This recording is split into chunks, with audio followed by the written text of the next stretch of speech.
Good morning, everybody. How are you? This is your old pal Boise. Doing another morning. Sometimes I do it in the evening. Sometimes I do it in the afternoon. Sometimes I do it at night. But I do it daily, a sobriety vlog. And today is April 28th, 2026. I have been sober for 14,273 days. Woo. 39 years and 27 days and 468 months and 27 days. Huh. And today I was just gonna, check in with you and just talk about not having a theme for the day. I just woke up. I was up earlier today and ran some errands and then drove a friend to work. And then I went back home and had to take another friend's daughter to school. So I did that because I drive. Then I went home, I was really tired. So I slept and I woke up and now I'm getting ready to start my day for a second or third time. I don't know. I do everything in pieces now anyways. And that's just my lifestyle. And that's I've learned to adapt and it become my lifestyle, become what I do. When you're sober, you never know where you're going to go, what you're going to end up doing. Just enjoy the ride. Just be glad that you're alive and you can feel it and you can experience it and connect with people. And I'm always trying to connect with people. And it's kind of funny that this book of happiness, one day at a time, I just said, I don't have a theme today. And sometimes I don't care. But then today I just said, well, let's look. Let's see what theme we might have today. And it's gestures of compassion. I thought, okay, you got my attention. In our modern society, there seems to be no room for compassion. Yeah. We are very wary of one another. We try to avoid contact and we do not want to get mixed up in other people's business.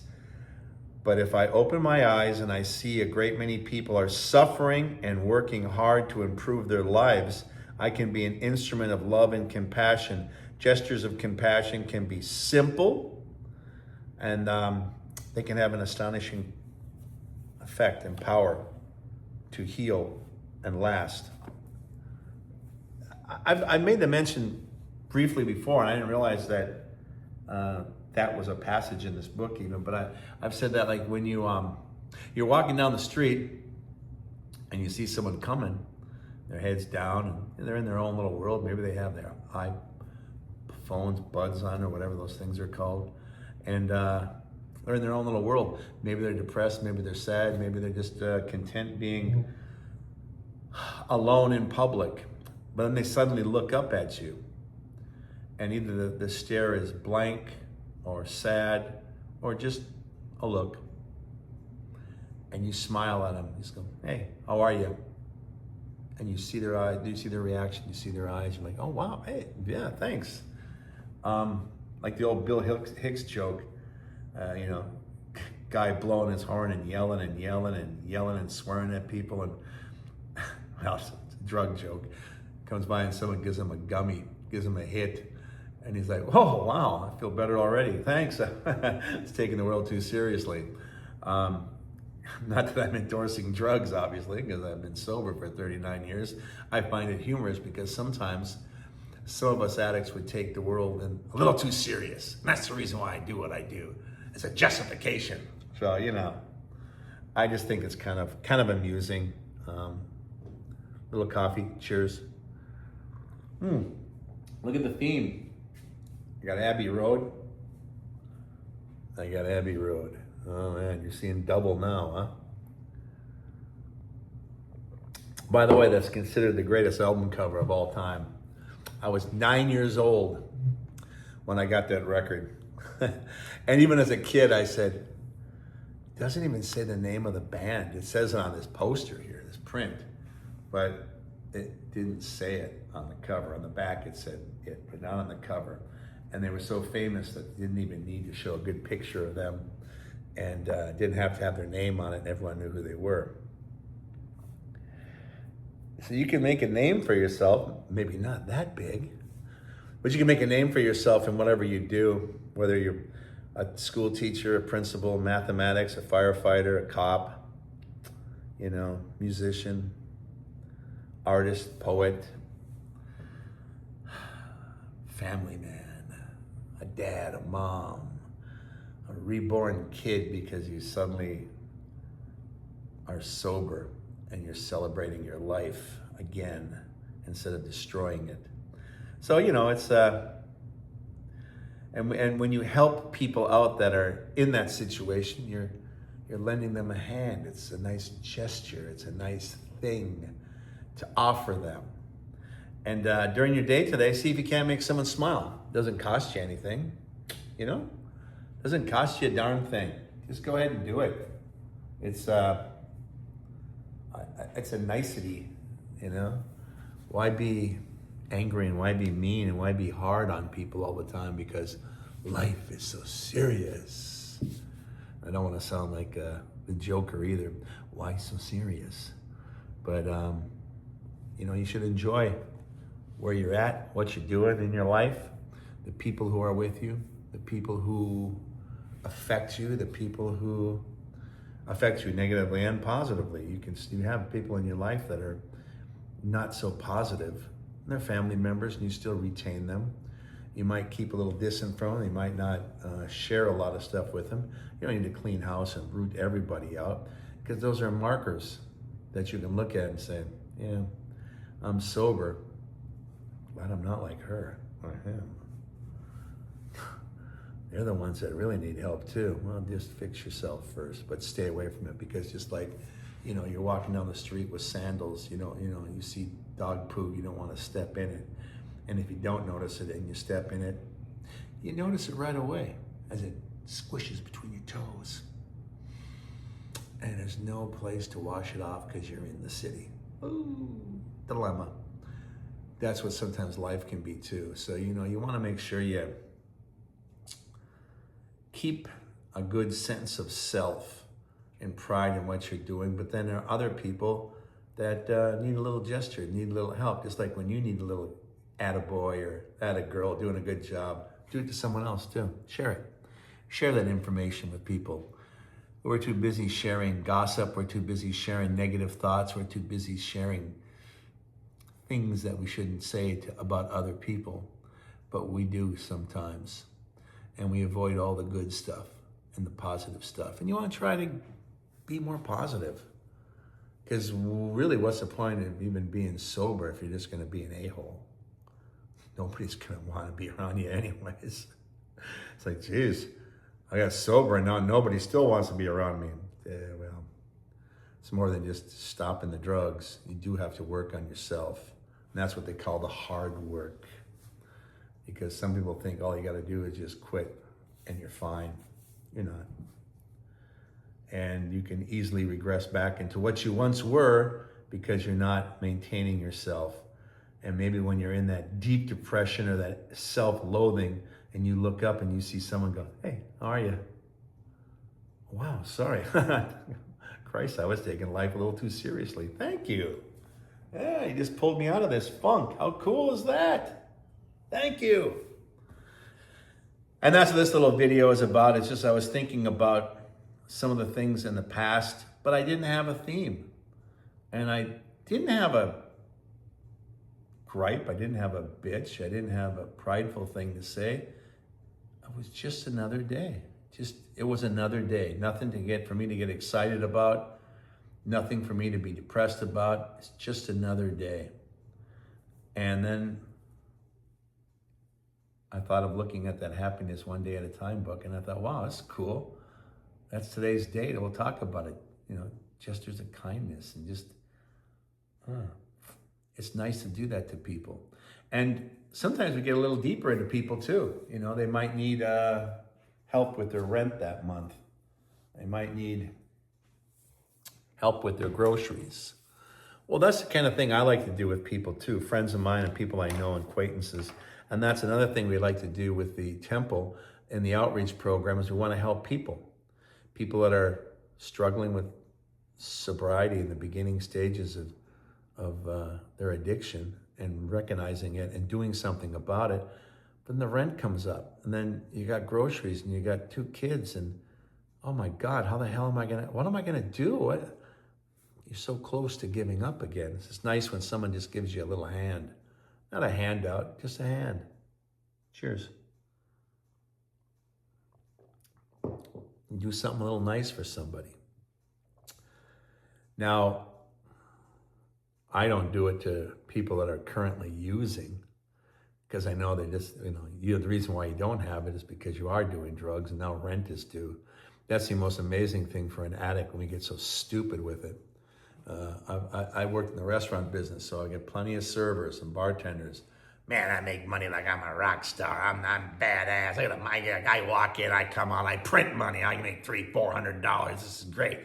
I'll put 3 of it up my nose right now. I'm gonna party till the sun goes up. I'm glad I was on cocaine because I got to work a double tomorrow, so I can get in there. I can get back in there. Hey, I know I spent all my money, but I can go ahead and make it again. I'm a rock star. I got more money coming. Here I go again. Hey, what, we're going to something tonight? We're gonna do something tonight. Let's go. Holy shit! First come up. Forgot how to use a calendar. Ha! Rent is due. Oh man, I spent like $1,400 in the last 6 days. What the F? Rent is still due. Oh my God. So the calendar never lies. Politicians suddenly can't work calendars sometimes. Whenever a politician can't work a calendar, they're like a drug addict that can't work a calendar. Hey man, can you help me out? Rent snuck up on me. I don't know if that's rent sneak up on you. It's still due the 1st, you dumb. You got till the 5th. Then you start paying a late fee. And sometimes we say things like that, and the stories that justify our behavior and like, oh, we can still do it. And then if you gave that person the rent, I made rent, good. I got some money. I make $400 tonight. I'm gonna go out and have a little party. I'll cut down. I'll only spend $2. Then tomorrow I'll make $4. Make $500 this weekend. Then I'll go ahead and I'll blow $4. Next thing you know, next Monday, he's got no money again. And he just used that money just to prolong his habit, have some fun, justify his bullshit behavior. Those people you got to cut off right away. I've made that mistake. Those people you have to cut off right away and just let them fall on their face, let them hit hard times, let them hit rock bottom. It's not your job to bandage them. You wait till they crawl out of that wreckage and they want to face redemption. Then, yeah. Maybe you want to give them a little hand, but only a little, because I don't trust you. You have to gain your trust. Hey, man, I've been sober for 4 days. Yeah, you got to gain a little more. Keep walking the walk. Keep talking the talk. But don't start talking one way and walking the other way. That's what we call liars, okay? That's how I call them. That's how you judge them. That's how everybody judges them. That's the established rule. If you don't believe that and you don't want to talk that way, shut the F up. You're not being honest with me. You got to get out of here. That's simple. Then you treat a good friend like a damn stranger who bumped into you with a bad attitude until they learn. And it happened to me. It can happen to you. It can happen to us all.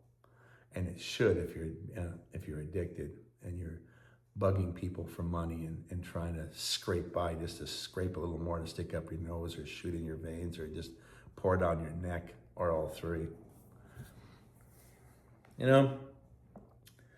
But kindness goes a long way and helps people. I would be more friendly and smile and talk to people who are currently using, but never give them money, none of that kind of stuff, because it only just makes the addiction go even further and they go deeper into a spiral. And I'm not even a gambler, but if I was to gamble, are you gonna bet on a horse that looks like it's ready to run? Or are you gonna bet on a horse that looks like it could barely get out of the stable, much less the stall, and it's limping? Facts are facts. And if you're one of the limping horses, you might wanna change your evil ways, baby, as Santana would say. You wanna make sure you move forward, make this work, do the best you can. As the Army would say, be all you can be. There's a lot of positive messages out there and we sometimes ignore them. We have a lot of good positive people and we sometimes ignore them But sometimes all it takes is just a look from a stranger and hey, how you doing? That might be just a thing to get that seed in your head thinking, maybe life isn't so bad. Maybe I should try something. I mean, after all, what I'm doing right now sure the hell isn't working. There's gotta be another way. Yes, there is. Part of it is your detoxing, and then after that, it's doing the hard work. You're gonna have to start talking about yourself. You're gonna have to start talking about your life, how it got you to where you're at, your future, your dreams, your hopes. Because even an addict still has those, especially after they sober up.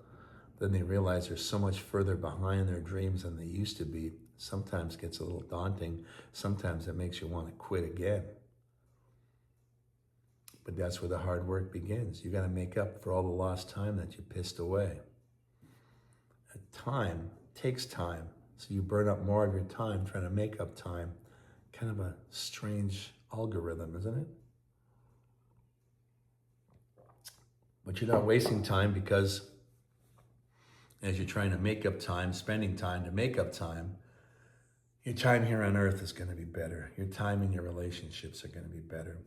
So there is a benefit to it, and that's what I suggest you do.